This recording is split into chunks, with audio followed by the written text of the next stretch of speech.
So hello people, how you going today? This is Glenn back with some banknotes from Peru. And this is the Inti series. So these banknotes were first issued in 1985 when they replaced the sol. I think at about 1,000 sols equals 1 Intis. And the last banknote is this one here, the 10 Intis banknote. And so the name Inti is actually the Inca sun god, and he was the patron of the Inca Empire, which was destroyed by the Spanish, I think 1532 or around about that time. But this first one has Ricardo Palmo, and he was a writer.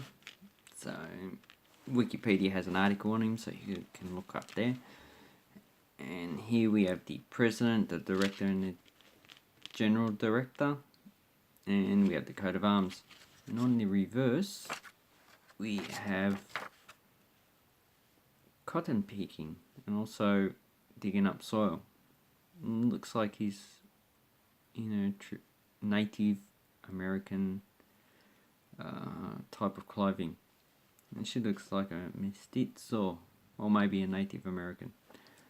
And the watermark, so it has a watermark of the image of the person. Does it have a security thread? No, I don't think so. So that is the last denomination of this currency series. Then we have the 50, is Niccolo di Piero. So it always has the name of the individual on the banknote. And this one's a 1987 issue. And he was a president and finance minister. And also has a Inca, more like pottery there. So did the 10 have it? So it had a design on it. And as you can see, they're all pretty much the same size, but they have different coloration.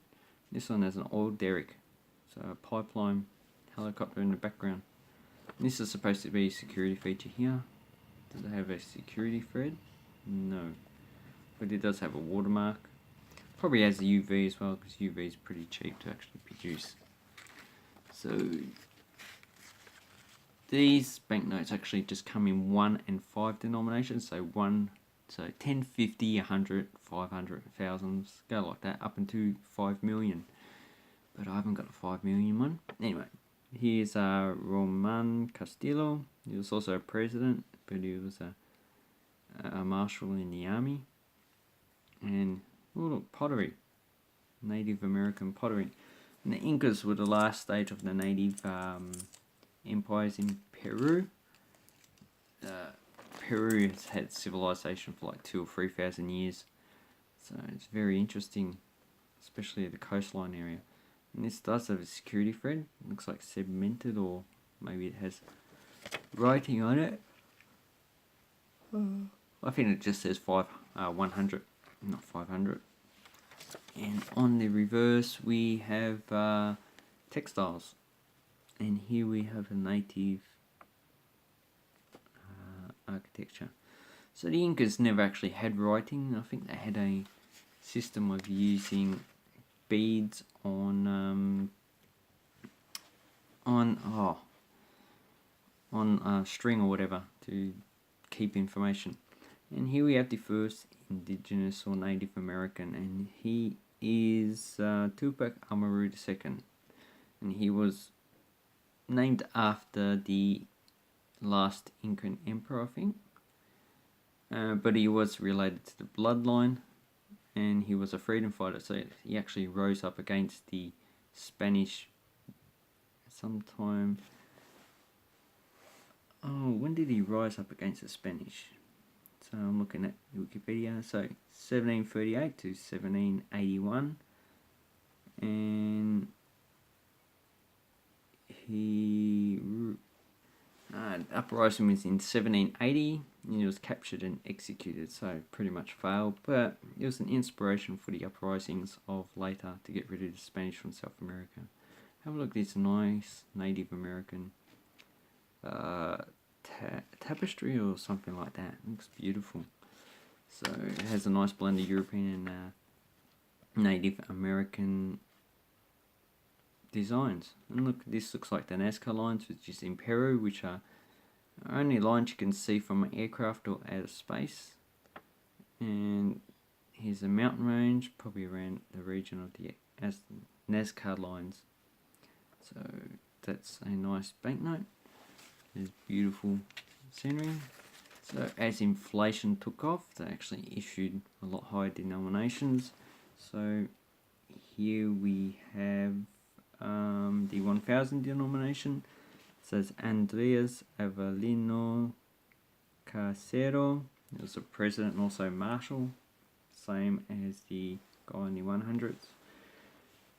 And it was around about 1880s, so a later period post-independence.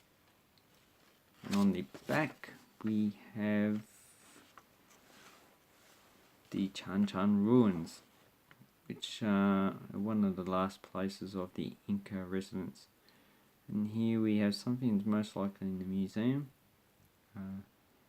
an Inca type artwork, most likely pottery. But it looks very creative. Nice. Then we have the 5000. So inflation's really taken off here. Oh, look at that. This one has Miguel Gray. He was a Navy officer. Grau. Miguel Grau. So, Miguel Grau, he is the native from Peru. So, on the back we have fishing.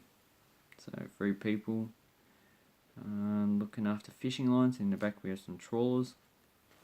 And I like the way that the red is imposed on the purplish colour, which makes it a nice attractive banknote. And if you've probably seen it, all of them are printed by different companies. This is printed in Germany. This one is printed by Thomas de la Rue. And not only different denominations are printed by different companies, but different years as well. So, look, inflation's taken off a bit more. So here's the 10,000, and this one has Cesar Valero, and this here's a rider. This one looks a bit better because it's a blue colour. It's more attractive as a banknote. So it is one of the better ones of this series. And with this orange stripe in the middle, it actually makes it better. And on the back we have the Santiago de Chuco. So it's a city in Peru. I won't say any more about it. You can find it pretty much on Wikipedia quite easily. The highest denomination I have is the 50,000. So I'm missing the 100, the 500, the 1 million, and the 5 million Intis. And this one is Victor Raul Haya de la Torre. He was a politician. So all these people are deceased. So this one looks also good as well because it's red on blue. So red and blue makes a distinctive coloration. And here we have the Parliament of Peru. So Congreso National, so the National Congress. So if you don't know, English actually adopts a lot of words from Norman, French, Latin, and Greek. So if you look at Spanish, you probably sometimes you might be able to understand what they're saying. 50,000. So we know mil is 1,000 intis. So we know Banco Central de Reserva del Peru, so Reserve Central Bank of the Reserve of Brazil. So Reserve Central Bank of Brazil, whichever way you want to say it. So hopefully I'll be able to get the other denominations, but because they're higher, that might be a bit hard. And see how the actual blue and reds go together. It actually makes it for a banknote that probably stands out a bit more than this one. So this is just pretty much one colour, so it doesn't really stand out as much as this banknote, which is quite nice. Now if you're collecting these Inti banknotes, please leave a comment down below. These lower denominations are actually pretty easy to get. The higher denominations are a bit harder. and they all have a date on it in which they were printed. So this one's printed in Italy, Zecca dello Stato. That's also printed in Italy. This one's printed in Germany, Reiche, and whatever. Thomas de la Rue, so UK. Bundesdruckerei, so Germany.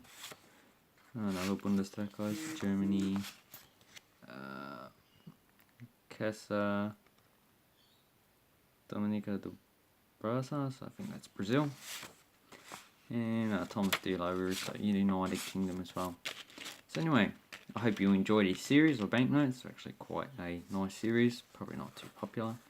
And please leave a comment down below. Also, if you like these banknotes in this video, please give it a thumbs up, subscribe to my channel, and check out our Discord forum, which is designed to let people communicate with each other. Have an awesome banknote collecting time, people. Okay, bye bye.